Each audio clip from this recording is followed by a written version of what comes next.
अभी 5.1 प्रश्नावली में क्या है, समांतर श्रेणी।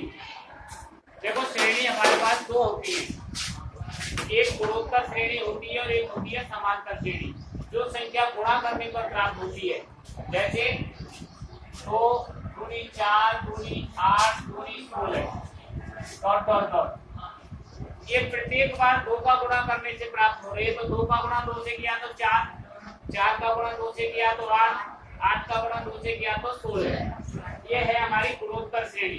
कौन सी श्रेणी? गुणोत्तर श्रेणी। क्यों? ये संख्या गुणा करने पर प्राप्त हो रही है। क्या है? लेकिन हमारे कोर्स में गुणोत्तर श्रेणी नहीं है, हमारे कोर्स में समांतर श्रेणी। जैसे 2 और 2 4 और 2 6 और 2 8, यानी प्रत्येक अगली संख्या हमें कितने जोड़ने में प्राप्त हो रही है। जैसे दूसरी लिखी जाए, जैसे 3 और 5 8 और 5 13 और 5 18। प्रत्येक अगली संख्या क्या जोड़ने में प्राप्त हो रही है? तो यह है हमारी समांतर श्रेणी। कौन सी श्रेणी? जो हमें गुणा करने पर प्राप्त होती है वो गुणोत्तर श्रेणी होती है, और जो समान संख्या जोड़ने पर प्राप्त होती है वो समांतर श्रेणी होती है। तो हमारे कोर्स में है समांतर श्रेणी, जिसको अंग्रेजी में अर्थमेटिक प्रोग्रेशन कहते हैं। जैसे पहले सवाल में आपको खाली जगह दे रखी है, समांतर श्रेणी का nवां पद।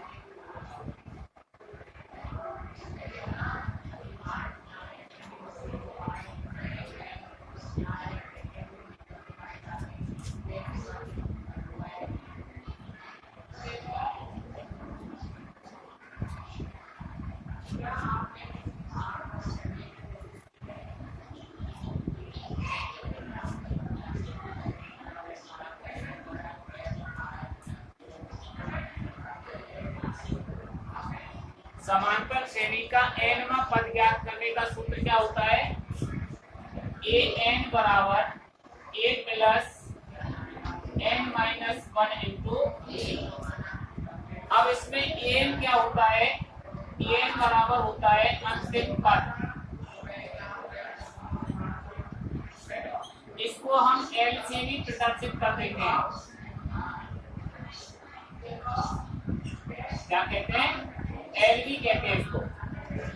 समांतर श्रेणी का अंतिम पद एन, और इसको एल भी कहते हैं। ए बराबर होता है प्रथम पद।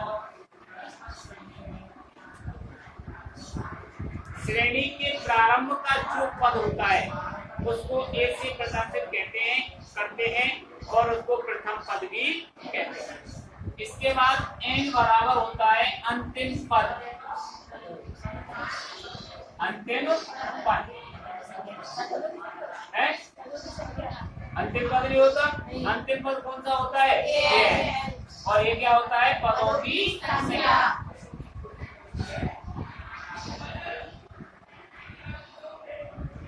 अब क्या रह गया?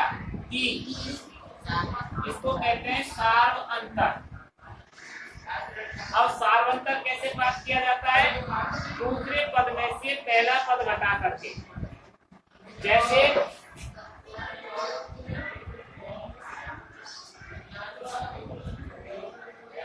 समांतर श्रेणी हमारे पास 5 और 3 8 और 3 11 और 3 14। क्या है समांतर श्रेणी? 5 और 3 8 और 3 11 और 3 14। तो इसमें पहला पद कौन सा है? पहला पद हो जाएगा इसमें 5। ये पहला पद। तो प्रथम पद कहाँ? ये लिख रहा है कि ये लिख रहा है? तो ये होगा आपका प्रथम पद, यानी a बराबर 5। इधर क्या पूछा उसने? t बराबर a2 माइनस a1। 8 में से 5 गए तो कितने बच गए? अब a हो गया, t हो गया। अब n नहीं दे रखा है, तो इसके आगे जैसे 10वां पद। कौन सा? 10वां पद। तो n क्या हो गया इसमें? 10। और ये निकालने के लिए ये सूत्र लगा देंगे तो ये निकल करके, अब इस सूत्र में कोई एक सूत्र क्या होता है इसमें, जैसे A2 निकालना है तो A प्लस B, A3 निकालना है A प्लस 2B, A4 निकालना है, यानी जौन सा पद निकालते हैं उसमें एक कम कर देते हैं। जैसे चौथा पद निकाल रहे हैं तो 3D हो जाएगा, 10वां पद निकालेंगे तो 9D हो जाएगा।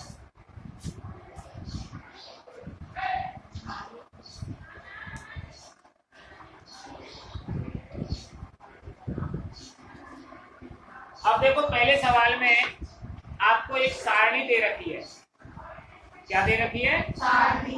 उसमें आपको मान दे रखे हैं पहले के पहले में A बराबर क्या दे रखा है? 7 और B बराबर 3, N बराबर 8 और AN नहीं दे रखा है। AN हमें ज्ञात, तो हमें खाली जगह किताब में दे रखी है उस तरीके से इसको हल नहीं करना है। क्या करोगे? यहाँ AN वाला सूत्र लगा दो। AN बराबर A plus N minus 1 into AN, N कितना है इसमें? 8, तो A8। इस A8 का मतलब क्या है? हमें 8वां पद निकालना है।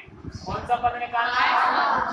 तो देखो A की जगह A का मान और N की जगह -1 और D का मान 3, तो 7 प्लस, अब इस 8 में से 1 चला गया और 7 का गुणा 3 से कर दिया, तो 21 और 7 कितने होते हैं? 82 तो नहीं होते? क्यों? 82 में भी तो 2 और 8 आते हैं, लेकिन संख्या उल्टी हो जाती है, इकाई ढाई बन जाती है और ढाई, तो हमें 21 और 7 28 लिखना है। दूसरा क्वेश्चन है आपको A बराबर -18,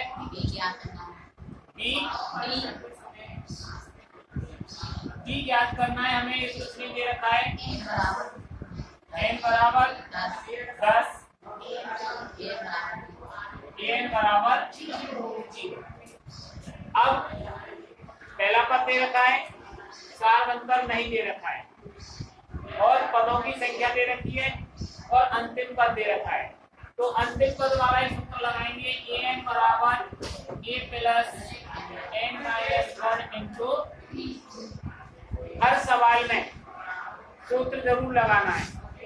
अब देखो AN का मान क्या दे रखा है? उसमें 0, A का मान -18 प्लस N हमारे लिए नहीं दे रखा है, क्या दे रखा है?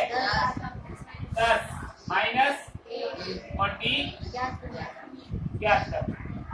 तो जैसा था वैसे हमने लिख दिया, 0 के स्थान पर 0, -18 और 10 में से 1 गया तो, और 9 का गुणा D से किया तो साई के प्लस के। अब चर एक तरफ और अचर ये प्लस का 9D इधर आ गया तो किसका हो गया? और ये 0 कहाँ गई? क्योंकि पहले कोई मान नहीं था, अब उसके स्थान पर 9D आ गया, तो 0 को ना जोड़ने से प्रभाव पड़ता है ना घटाने से। अब इधर हो गया माइनस का माइनस से, तो D बराबर 18/9, तो D का मान क्या आ गया? यही पूछा था उसने। किसी को कोई परेशानी इसमें? अब देखो तीसरे क्वेश्चन में क्या कह रहा है।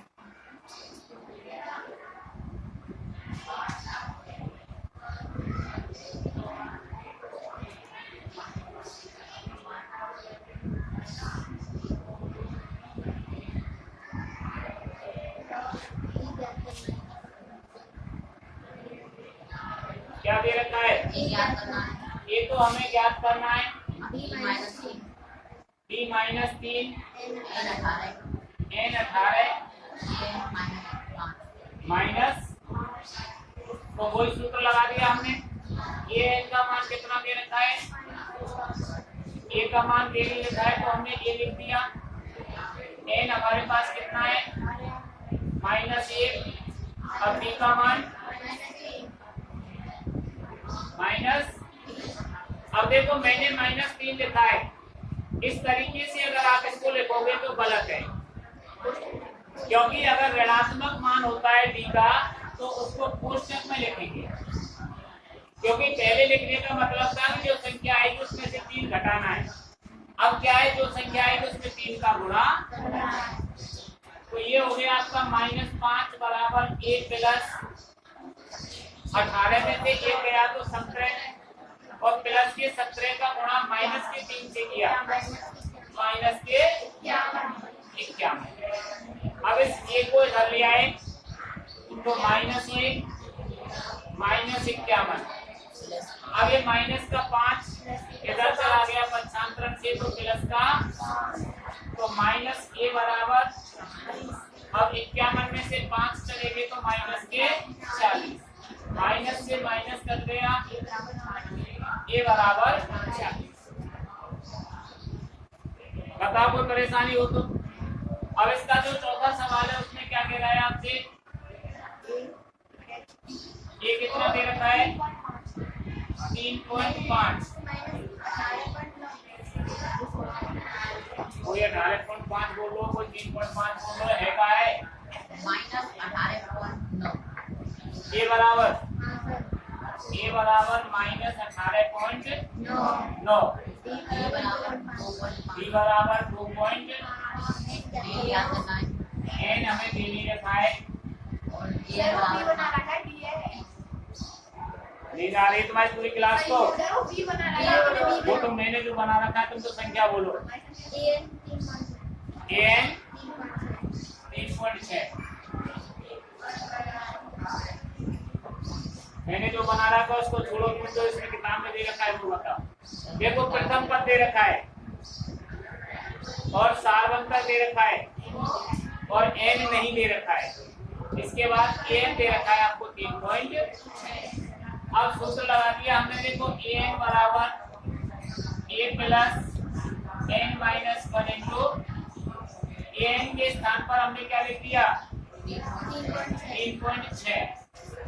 a के स्थान पर -18.9 प्लस n नहीं दे रखा है तो n ही लिख दिया और d का मान 2.5। इसको हमने कोष्टक में बंद नहीं किया, क्यों, क्योंकि ये प्लस का है। अब ये 3.6 इतने स्थान पर ही है माइनस के 18.9, अब 2.5 का गुणा n से किया 2.5 n माइनस 2.5। अब देखो माइनस प्लस के 2.5 n है, इनको इधर ले आए तो कितने हो गए बराबर माइनस के 18.9 और 2.5, देखो 18.9 और 2.5, 9 और 5 14, 8 और 2 10 और 1 11, कितना आ गया 21.4। अब ये प्लस के 3.6 थे, इनको उधर ले गए तो किसके हो गए 3.6 और जोड़ दिए इसमें कितने हो गए 10 हो गए। बहुत अच्छी पढ़ाई देंगे, कितने आ गए देखो यहाँ 2.5 n बराबर माइनस के, अब माइनस से तो यहाँ क्या बच गया हमारे पास n बराबर 25.0 बटे, अब देखो यहाँ पॉइंट के बाद एक संख्या है और एक संख्या यहाँ बढ़ा दी हमने कि हटा दी, तो ये हो गया 250 बटे 25। क्या करने पर दशमलव हटाने पर, क्या करने पर अब 25 का गुणा इसने किया तो कितना आ गया, क्योंकि 25 का भाग 25 में एक बार गया और एक जीरो बच गई, 25 जाएंगे 250। अब तो किसी को कोई परेशानी नहीं है। अब जो आपका नेक्स्ट सवाल है क्या,